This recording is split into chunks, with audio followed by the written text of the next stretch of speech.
গত 22 ফেব্রুয়ারি 2025 গাজীপুর জেলার শ্রীপুর উপজেলা যুবদলের সদস্য জাহাঙ্গীর আলমের বিরুদ্ধে সন্ত্রাসী কর্মকাণ্ডে জড়িত থাকার সুস্পষ্ট অভিযোগ উত্থাপিত হয়েছে।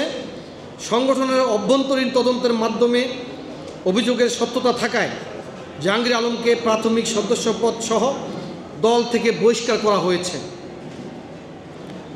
আমাদের অবস্থান এখানে সীমাবদ্ধ নয়। সংগঠনের সুনাম ও আদর্শ রক্ষার্থে যুবদলের পক্ষ থেকে স্বপ্রণোদিত হয়ে গতকাল তার বিরুদ্ধে গাজীপুর শ্রীপুর থানায় ফৌজদারি মামলাও দায়ের করা হয়েছে। আইনের শাসন ও ন্যায় বিচারের প্রতি আমাদের অবিচল প্রতিশ্রুতি বাস্তবায়নের জন্যই এই ব্যবস্থা নেওয়া হয়েছে। জাতীয়তাবাদী যুবদল সবসময় সুশৃঙ্খল ও আদর্শিক রাজনৈতিক চর্চায় বিশ্বাসী এবং কোনো রকমের বেআইনি, অনৈতিক ও সন্ত্রাসী কার্যকলাপকে প্রশ্রয় দেয় না।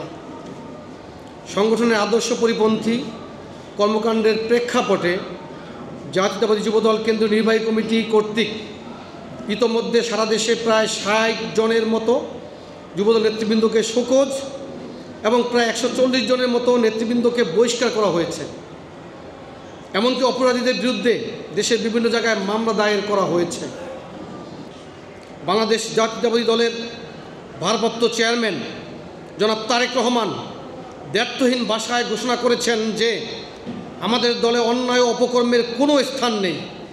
অন্য দল যেখানে দুর্নীতিবাজ ও সন্ত্রাসীদের রক্ষা করে, বিএনপি সেখানে স্বচ্ছতা ও জবাবদিহিতার দৃষ্টান্ত স্থাপন করেছে।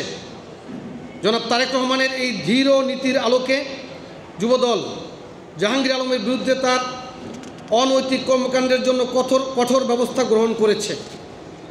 জাতীয়তাবাদী যুবদল সুস্পষ্টভাবে জানিয়ে দিতে চায় যে কোনো ব্যক্তি বা গোষ্ঠী সংগঠনের নাম ব্যবহার করে বেআইনি কর্মকাণ্ড চালানোর সুযোগ পাবে না। ভবিষ্যতে যাতে কেউ সংগঠনের সুনাম ক্ষুণ্ণ করতে না পারে সেজন্য জাতীয়তাবাদী যুবদল কঠোর নীতি গ্রহণ করবে। অতীতে আমরা লক্ষ্য করেছি দলের কোনো নেতাকর্মী যদি কোনো অন্যায় করত, সন্ত্রাসী কর্মকাণ্ডে জড়িয়ে পড়ত, তাহলে সেই সকল দল সেই সকল সন্ত্রাসীদেরকে আড়াল করার জন্য অস্বীকার করার এক ধরনের সংস্কৃতি তৈরি করেছিল। অর্থাৎ কোনো সন্ত্রাসী কর্মকাণ্ডকে অস্বীকার করা, অন্যায়কে অস্বীকার করা, প্রকারান্তরে অন্যায়কে এবং সন্ত্রাসী কর্মকাণ্ডকে প্রশ্রয় দেওয়া হতো। কিন্তু আমরা বলতে চাই, ইতিমধ্যে আমরা যে কয়টি অন্যায়ের খবর পেয়েছি যেখানে আমাদের দলের নেতাকর্মীরা জড়িত ছিল, আমরা কিন্তু কোথাও অস্বীকার করি নাই। আমরা তাদেরকে সাংগঠনিকভাবে শাস্তি দেওয়ার ব্যবস্থা করেছি, কোথাও শোকজ করেছি, কোথাও তাদেরকে আমরা বহিষ্কার করেছি, কোথাও আমরা কমিটি বিলুপ্ত করেছি, কোথাও তাদের বিরুদ্ধে মামলা করার ব্যবস্থা করেছি। সর্বশেষ শ্রীপুরে যুবদলের নেতা জাহাঙ্গীর আলম প্রকাশ্য দিবালোকে যে অন্যায় করেছে, আমাদের মনে হয়েছে তাকে শুধু দল থেকে বহিষ্কার করাই যথেষ্ট নয়।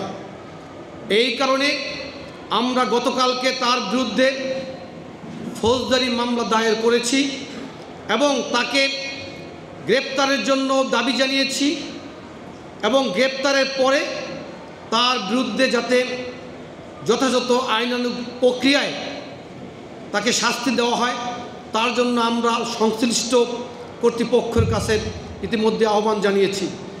অর্থাৎ আপনাদের মাধ্যমে বাংলাদেশ জাতীয়তাবাদী যুবদল